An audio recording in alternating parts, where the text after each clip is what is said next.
Here's a hack if you've got an MCI D model. This is a 2007. So these little amber illumination lights are LEDs now.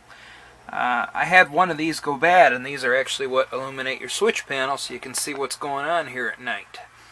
So I decided I'll order one of these from MCI. There you go, there's your part number. However, they hosed me for over 30 bucks for one of these things. Fine, one of them's out, I'm going to replace it.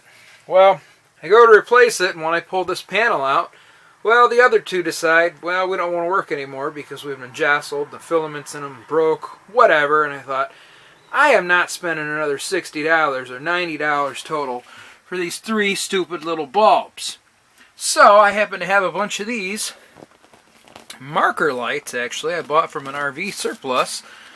$3.50 each, but I think you can still get these for around $5 each. They're standard 3/4 LEDs. However, they don't fit in here quite right.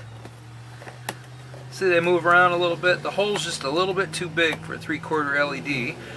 So, to make these work, I got a snap ring kit here. I just found the right size snap ring that fits on here because the top flange is a lot bigger, just to make that so they wouldn't pull back through or fall out of there. And bam, you're fixed. $3.50 each. Really cheap instead of $30 each.